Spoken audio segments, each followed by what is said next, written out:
पहाड़ के युवाओं को रोजगार देने के उद्देश्य से भारत सरकार ने एकड़ों जमीन पर कुमाऊं द्वारा तलहटी भीमताल में सिटकुल घाटी की स्थापना की थी, जो 1980 से 1998 तक भीमताल, नैनीताल, भवाली, धारी, पदमपुरी, गुनिया लेक के आसपास के कई दर्जनों क्षेत्रों के कई हजारों परिवारों के लिए उचित रोजी रोटी कमाने में कारगर साबित हुआ। लेकिन वह उत्तराखंड बनने के बाद वीरान हो गया। एक कार्यक्रम में पूर्व आयुष मंत्री ने भीमताल सिटकुल को आयुष फल इत्र आदि के लिए उचित बताया, परंतु सरकार द्वारा कोई ध्यान नहीं दिया गया।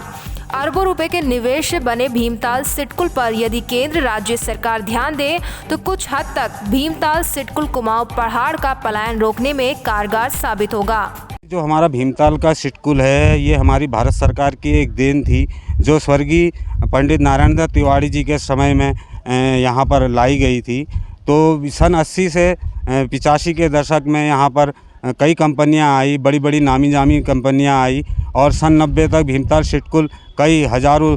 परिवारों को रोज़गार देने में सक्षम हुआ और यहाँ काफ़ी चहल पहल रहती थी, जिससे पूरा एक क्षेत्र को, मार्केट को भी अच्छा आमदनी होती थी, क्योंकि सिटकुल में चहल पहल रहती थी, रोज़गार मिलता था, तो पूरी भीमताल की मार्केट भी चहल पहल रहती थी। लेकिन देखा जाए जैसे ही सन 2000 आया, बड़ी बड़ी कंपनियां सब्सिडी खा करके यहाँ से जाती रही और सिटकुल वीरान पड़ गया। उत्तराखंड बनने के बाद ये सिटकुल बिल्कुल वीरान हो गया और इसमें हमने तब से लेकर के आज इन 22 सालों में कई बार मांग रखी और पीएमओ तक इस मांग को भेजा। तो पीएमओ से मांग कर मैंने स्वतः इस पर पीएमओ को मांग भेजी थी, तो पीएमओ से इस पर कार्रवाई हुई, जिसके बाद पूर्व के जिला अधिकारी बंसल जी ने यहाँ पर 6 प्लॉटों को निरस्त किया और सिटकुल ने उन 6 प्लॉटों को फिर नए लोगों को आवंटित किया। तो लेकिन अभी भी यहाँ पर कंपनियाँ नहीं आई हुई हैं, लोग यहाँ से रोज़गार के लिए बाहर जाते हैं, क्योंकि भीमताल के साथ साथ जो आसपास का धारी, पदमपुरी, ओखलकांडा, रामगढ़ और ये आसपास का जो भी क्षेत्र था, सब लोगों को यहाँ पर रोज़गार मिलता था,